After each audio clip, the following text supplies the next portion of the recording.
Tempos difíceis e estranhos nós vivemos.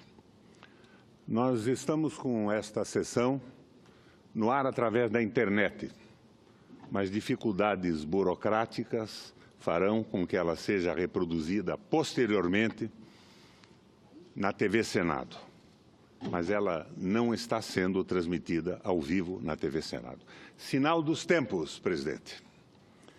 Talvez fosse pedagógico, ou mesmo um exercício indispensável, que se estudasse a ascensão do fascismo na Alemanha, Itália, Espanha, Portugal e o fenômeno do macartismo nos Estados Unidos. Se assim o fizéssemos, dispararíamos todas as sirenes de alerta para avisar essa pátria tão distraída que o monstro vem aí. Um traço distintivo, característico da escalada fascista, é o abuso de poder, a exorbitância, os excessos da autoridade. As ações imoderadas e arbitrárias são essenciais para que se imponha a ordem fascista. Ações que causem constrangimentos, espalhem o medo, acuem, humilhem, difamem. A polícia e órgãos vinculados à operação da justiça são imprescindíveis para isto, assim como a colaboração dos meios de comunicação, amigos e simpáticos da causa. Os pretextos para que se esgarcem ao limite os trâmites legais e tensionem ao máximo a ordem democrática, alternam-se ao sabor das conveniências. Ora, é o perigo comunista, depois a dissolução dos costumes, mais adiante a corrupção, em seguida a anarquia econômica e assim por diante. No fundo, na essência, sempre o mesmo propósito, a salvaguarda e a manutenção do sistema. Este, suas mazelas, sua entranhada e incorrigível desumanidade não vem ao caso, não se contesta. Enfim, confirma-se mais uma vez, fascismo e capitalismo não se opõem, completam-se. Mas é claro, o abuso de poder, os excessos da autoridade não são erupções repentinas, surpreendentes, que surgem do nada.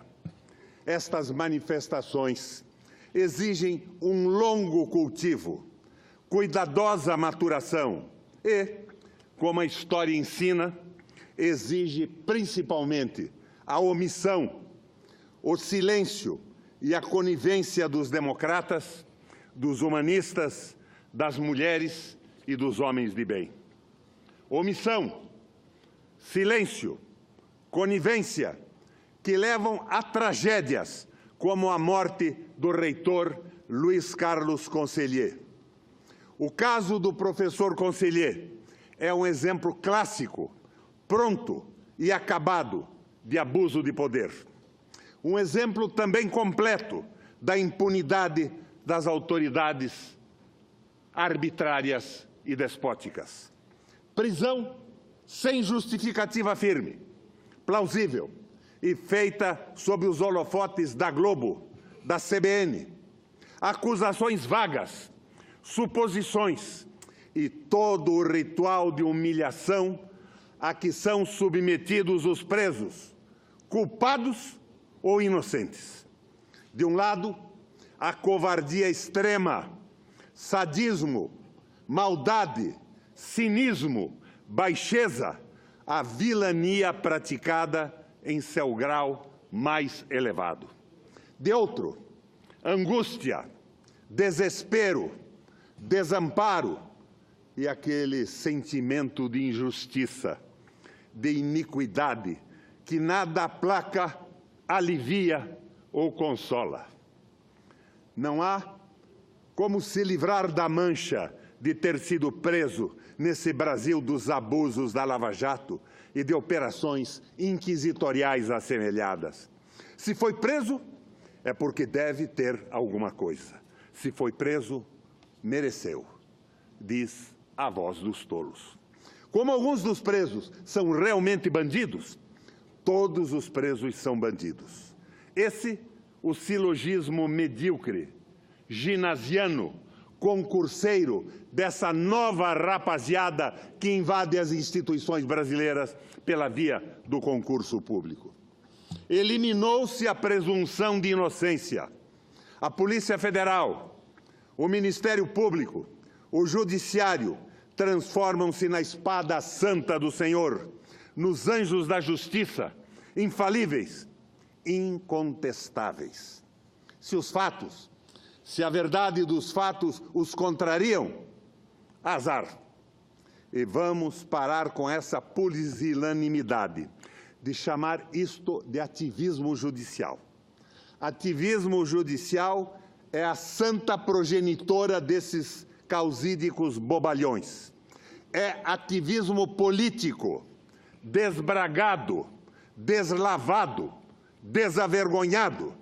É militância política pura e simples. Ativismo judicial? Ora, que imbecis! Querem enganar a quem? Não conheci pessoalmente o reitor Luiz Carlos Cancellier. Não estou aqui santificando-o, canonizando-o. Dizem que a Universidade Federal de Santa Catarina vivia uma situação complicada, até anárquica, quando ele assumiu a reitoria. Eleito por ampla e incontestável maioria. Dizem que ele tendia a conciliação. Dizem, apenas dizem, mas nunca ninguém disse que ele era desonesto, corrupto, parceiro de bandidos, protetor de bandidos. Talvez, procurando bem, descobríssemos mais defeitos em Cancellier. Talvez ele fosse, como todos nós, em determinadas circunstâncias, passível de censuras. Quem sabe?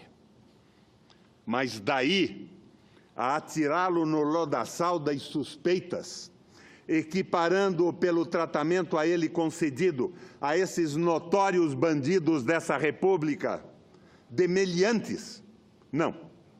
Imaginem só, comparar o Cancellier, bem, não preciso citar nomes ou fazer desfilar a conhecida nomenclatura toda.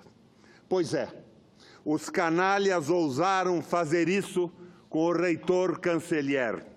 Canalhas! Evidentemente, não vou aqui fazer a óbvia exigência de que apresentassem provas contra Cancellier. Nos dias de hoje, acusar e apresentar provas é um luxo. Porque provas, seus rapazes, têm convicção. Seus rapazes das instituições têm convicção. Porque provas, seu Jornal Nacional, a Globo News, a CBN, RBS e os jornalões já sentenciaram. Por que provas? William Bonner, voz solene impostada, repete Sérgio Chapelin e Cid Moreira, dos anos da ditadura, e também lê diariamente os boletins das execuções sumárias. Desagravo Luiz Carlos Cancellier, não como santo ou herói, desagravo como mais um brasileiro, como tantos milhares de compatriotas que todos os dias são humilhados pela falta de justiça, pelo desemprego, pelo assalto às nossas riquezas e a quebra da nossa soberania, pela monstruosa concentração de rendas que faz 6 brasileiros terem as mesmas posses que 100 milhões de brasileiros, pela usura, pelo rentismo que sacrifica o país, suas empresas e seu povo no matadouro do capital financeiro.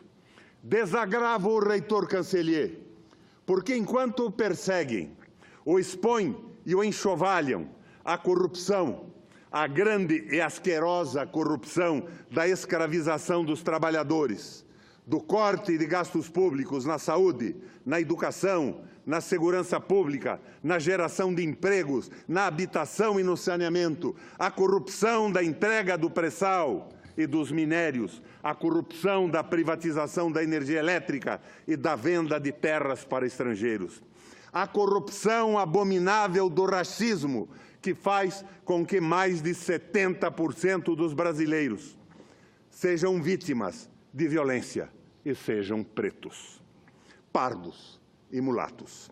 A corrupção de uma justiça lenta, insensível e parcial. Há essa corrupção que corrói e destrói o país. Esta corrupção, no entanto, para eles, não vem ao caso. Mas supostos desvios na Universidade Federal de Santa Catarina, isto sim vem ao caso. Não é, senhora delegada da Polícia Federal e notável atriz lavajatina.